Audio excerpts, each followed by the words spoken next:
Hi hello welcome to NIN media. ఆత్మశుద్ధి లేని ఆచారం అది ఏలా, భాండ శుద్ధి లేని పాకమేలా, చిత్తశుద్ధి లేని శివపూజ ఏలరా విశ్వదాభిరామ వినురవేమ. ఏనాడో వేమన చెప్పిన ఈ పద్య తాత్పర్యాన్ని పెడచెవిన పెట్టడమే కాదు, ఆచరించనిదే ఆడంబరం అది ఎలా, అనుసరించనిదే ఎట్టి ప్రచారం అది ఎలా అని చెప్పించుకునే స్థితిలో నేతల ప్రవర్తనలున్నాయి. ఆపరేషన్ సింధూర్ అనంతరం ఇప్పుడు స్వదేశీ వస్తువుల వినియోగంపై నేతల పెద్ద పెద్ద ప్రగల్భాలు ప్రసంగాలు వినిపిస్తున్నాయి. పాపం ఈ ప్రసంగాలు నిజం అనుకొని సాధారణ ప్రజానీకం సోషల్ మీడియా ఆయుధాలతో విష ప్రచారానికి గురవుతున్నారు. ఈ స్వదేశీ నినాదం వినిపించే నాయకులను అడగవలసిన అనేక ప్రశ్నలున్నాయి. మొట్టమొదటిది, విదేశీ వస్తువులని మన దేశంలోకి ఆహ్వానిస్తున్నది ఎవరు? విదేశీ వస్తువులు మాకు కావాలి అని ఎక్కడైనా పోరాటాలు లేదా అభ్యర్థనలు ప్రజల నుండి జరిగినాయా? వస్తు సేవలను వినియోగిస్తున్న వాళ్ళందరూ స్వదేశానివి వద్దు, విదేశీవి మాత్రమే కావాలని ఎక్కడైనా పట్టుబట్టిర్రా? ఇట్లాంటి మౌలిక అంశాలను వదిలిపెట్టి విదేశీ వస్తువులను బహిష్కరించండి, చివరికి చిన్న చిన్న వినాయకుల విగ్రహాలను కూడా విదేశాల్లో తయారు చేయబడిన వాటిని వినియోగిస్తున్నారు అంటూ ప్రజలను ముద్దాయిలం చేసే ప్రసంగాలు అర్థరహితమైనవి. చిన్న చిన్న వినాయక విగ్రహాలు కాదు, 3,300 కోట్ల రూపాయల ప్రాజెక్టుగా చెప్పబడుతున్నటువంటి సర్దార్ వల్లభాయ్ పటేల్ విగ్రహాన్ని తయారు చేసింది కూడా విదేశీ సంస్థలే. ఈ విషయం ప్రజలకు తెలియదనుకుంటే ఎట్లా చెప్పండి? స్వదేశీ నినాదం కేవలం రాజకీయ లబ్ధి కోసం, ఓట్లు దండుకోవడం కోసం లేదా చైనాను పరోక్షంగా విమర్శించడం కోసం చేసే కుటిల ప్రయత్నాలే తప్ప చిత్తశుద్ధి ఎక్కడా లేదు. నూతన ఆర్థిక విధానాలకు బార్లా తలుపులు తెరిచి విదేశీ సంస్థలు తమ ఇష్టానుసారంగా తమ వస్తువులను ప్రపంచమంతా అమ్ముకోవచ్చని భారతదేశం అందరికీ ఆహ్వానం పలుకుతున్నదని చెప్పినది ప్రభుత్వాల లేక ప్రజల? ఇప్పటికీ కూడా ఫారిన్ డైరెక్ట్ ఇన్వెస్ట్మెంట్కి ఆర్డర్లు చేస్తూ ఆహ్వానిస్తున్నది ఎవరు? ప్రజల, ప్రభుత్వాల? భారతదేశంలో తయారైనటువంటి సి విటమిన్ ట్యాబ్లెట్లు కూడా అమెరికా హెచ్చరిస్తే ఇక్కడ అవసరాలను ఏమాత్రం అంచనా వేయకుండా అమెరికాకు ఎగుమతి చేసింది. ప్రభుత్వాల, ప్రజల? ఎవరు మరి? ఈరోజు విదేశీ నిల్వలు దేశాల ఆర్థిక పటిష్టతకు ఆనవాళ్లుగా మారిపోయినాయి. ఈ విదేశీ నిల్వల కోసం ఆరాటపడుతున్నది ప్రజల, ప్రభుత్వాల? మరి డిపార్ట్మెంట్ ఆఫ్ కామర్స్ అనుమతి లేనిదే విదేశీ వస్తువుల దిగుమతి జరుగుతుందంటారా? Director general of foreign trade వారి అనుమతి లేనిదే విదేశీ వస్తువుల దిగుమతిపై నియమ నిబంధనలు అనేటివి రూపొందించబడుతున్నాయా? వాటి నాణ్యతను, అవసరాన్ని ధృవీకరిస్తున్నది ఈ డీజీఎఫ్టీ కాదా? మారిన పరిస్థితుల్లో ఆన్లైన్ వ్యాపారాలు పెరగటం వల్ల అంతర్జాతీయ ఆన్లైన్ సప్లయింగ్ సోర్స్ని ఏర్పాటు చేసింది భారతదేశ ప్రభుత్వమా లేక ప్రజల? ఇలాంటి వ్యాపార అభివృద్ధి కోసం ఇండియా ట్రేడ్ ప్రమోషన్ ఆర్గనైజేషన్ స్థాపించింది మన ప్రభుత్వం కాదా? దీనికోసం ఎక్స్పోర్ట్ ప్రమోషన్ కౌన్సిల్ అనే సంస్థను ఏర్పాటు చేసింది మన ప్రభుత్వం కాదా? వీటన్నింటిని మించి కస్టమ్స్ డిపార్ట్మెంట్ ప్రభుత్వానికి రావాల్సిన నిధుల కోసం ఎక్స్పోర్ట్ అండ్ ఇంపోర్ట్స్ వ్యవహారాలను చక్కబెట్టడం లేదా? ప్రభుత్వాలు అంతర్జాతీయ ప్రమాణాలను పాటించాల్సిన దుస్థితి ఏర్పడ్డది. అమెరికా అధ్యక్షుడు డొనాల్డ్ ట్రంప్ తమ దేశానికి ఎవరైనా ఏదైనా వస్తువులను పంపించాలనుకుంటే అనేక షరతులు విధిస్తూ టారిఫ్ పెంచుతూ గెంతులు వేస్తున్నాడు. వాటిని కాదనలేని స్థితిలో చాలా దేశాలతో పాటు భారత్ కూడా ఉన్నది. అనేక వస్తువులను దిగుమతి చేసుకొనిదే పూట గడిచే పరిస్థితి లేని పరస్పర ఆధారిత ఆర్థిక వ్యవస్థలుగా దేశాల పరిస్థితి ఉన్నది. భారతదేశం నుంచి అనేక వస్తువుల మరియు ఇంకా సేవల ఎగుమతి మనం అనుమతించే దిగుమతులపైనే ఆధారపడి ఉన్నది. చమురు దిగుమతి చేసుకొనిదే దీపం వెలిగే పరిస్థితి లేదు. అది విదేశీ వస్తువు కదా అని నిషేధించగలుగుతామా? మేక్ ఇన్ ఇండియా పేరు మీద భారత వాయుసేనకు, మిలిటరీకి ఉపయోగపడే యుద్ధ సామాగ్రిని 10 ఏళ్లలో మనం పెంచుకోవాలని పూనిన ప్రతిజ్ఞలన్నీ ఏమైనట్టు? తాజాగా కూడా రాఫెల్ యుద్ధ విమానాల కోసం ఫ్రాన్స్కి దరఖాస్తు పెట్టుకోవాల్సి వచ్చింది. ఇలా చేయమని ప్రజలు ఎవరైనా కోరుకున్నారా?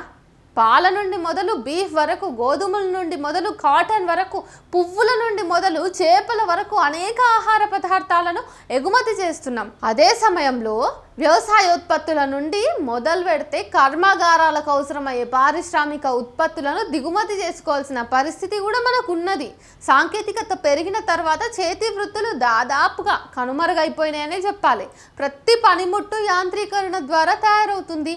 యాపిల్ కంపెనీ భారతదేశంలో తమ యూనిట్ను నెలకొల్పి ఐఫోన్లు తయారు చేస్తామని ముందుకొస్తుంటే అమెరికా అధ్యక్షుడు డొనాల్డ్ ట్రంప్ బాహాటంగా వ్యతిరేకిస్తూ యాపిల్ కంపెనీ యాజమాన్యాన్ని బెదిరిస్తున్నాడు. దీనిపై ఇక్కడి అధికారులు ఏమాత్రం కూడా స్పందించకపోవడం దేనికి సంకేతం మరి? అనేక కంపెనీలకు చైనా అమెరికాలు స్థావరంగా ఉన్నాయి. అక్కడ పనిచేస్తున్న సాంకేతిక నిపుణులలో అత్యధిక శాతం భారత సంతతే. మరి అలాంటి నైపుణ్యం గల భారతీయులను ఇక్కడ వినియోగించుకోవడానికి తీసుకుంటున్న చర్యలు మాత్రం శూన్యం. ఇక్కడ మేధో సంపత్తి మొత్తం వలసెళ్తూనే ఉన్నది.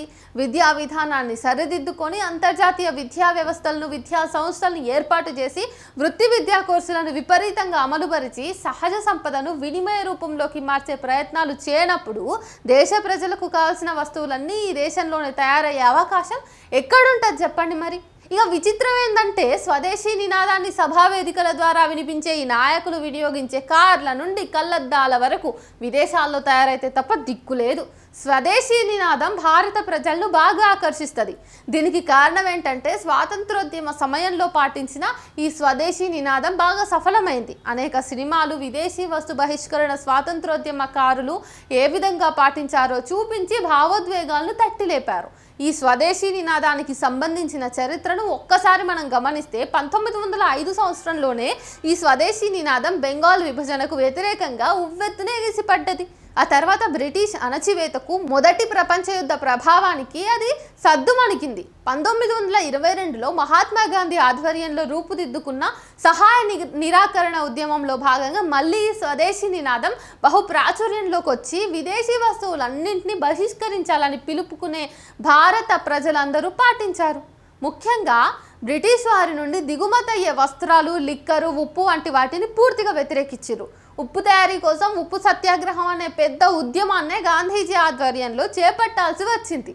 ఆర్థిక స్వయం సమృద్ధి సాధిస్తే దేశం దానంతట అదే రాజకీయ స్వేచ్ఛ సాధించే అవకాశం ఉన్నదని నాటి స్వాతంత్ర సమరయోధులు భావించి దానికోసం స్వదేశీ నినాదాన్ని దేశ ప్రాచుర్యంలోకి తీసుకొచ్చారు.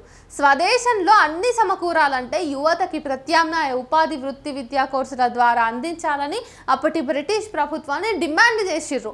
ఇప్పుడు ఇంజనీరింగ్ తప్ప ఇతర వొకేషనల్ కోర్సులు ఏవి ప్రత్యామ్నాయంగా అందుబాటులో లేవు. ప్రభుత్వాలు ఆ వైపు దృష్టి పెట్టడమే లేదు.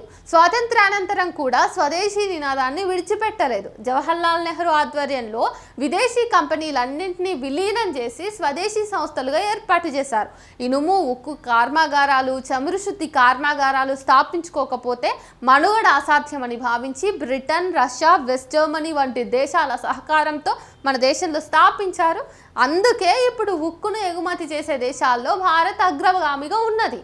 మంగళయాన్ మిషన్ సక్సెస్ఫుల్గా ప్రయోగిస్తున్న నేటి భారత్ 1962 నాటి స్వదేశీ విధానంలో నిర్ణయం ఏమని మర్చిపోకూడదు. దీన్ని బట్టి అర్థమవుతున్నదేమంటే పాలకులు విదేశీ వస్తువులను బహిష్కరించమని ఇవ్వాల్సింది నినాదాలు కాదు, స్వదేశంలో వస్తుత్పత్తులు తయారయ్యే పరిస్థితులను కల్పించాలి, ప్రోత్సహించాలి. తద్వారా విదేశీ వస్తువులు తమంతట తామే దిగుమతి కావడం ఆగిపోతాయి. అనేక దేశాలు అంతర్జాతీయ మార్కెట్లో ఉన్న అవసరాలను దృష్టిలో పెట్టుకొని తమ దేశంలోని నైపుణ్యాలను వివిధ రూపాల్లో వినియోగించుకుంటూ యువతకు ప్రోత్సాహకాన్ని ఇవ్వడం వలన అత్యంత చౌకగా మరింత నాణ్యత కలిగిన వస్తువులను తయారు చేసి ప్రజలకు అందుబాటులో ఉంచుతున్నారు. చిన్న గణేష్ బొమ్మను కూడా విదేశాల్లో తయారైన దాన్ని మనం వాడుతున్నాం అని ప్రజల మీద పడేయడం ప్రభుత్వ పెద్దల అసమర్థతకు నిదర్శనం. భారతదేశంలో పూజించబడే దేవతా విగ్రహాలు చైనా, అమెరికా దేశ ప్రజలకు ఏమాత్రం అవసరం లేదు. కానీ వాటిని అత్యంత ఆకర్షణీయంగా తయారు చేసి మార్కెట్ చేసుకుంటున్నారు. అలా చేసుకోవడానికి మన దేశమే అనుమతులు ఇస్తుంది. అనేక ఎలక్ట్రానిక్ పరికరాలు మన దేశంలో ఉత్పత్తి కావట్లేదు. అత్యధిక శాతం దిగుమతి చేసుకునే పరిస్థితే ఉన్నది.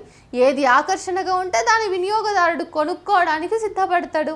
స్థానికత కోసం గలమెత్తండి అని చెప్పే ముందు స్థానికంగా ప్రతి వస్తువు తయారయ్యేటటువంటి పరిస్థితులను ప్రభుత్వాలే సృష్టించాలి. ఉత్పాదక రంగంలో విదేశీ పెట్టుబడులను కూడా ఆహ్వానించవచ్చు. దానివల్ల ఇక్కడ ఎందరికో ఉపాధి లభిస్తుంది. తద్వారా స్వదేశంలో వస్తుత్పత్తి పెరుగుతుంది.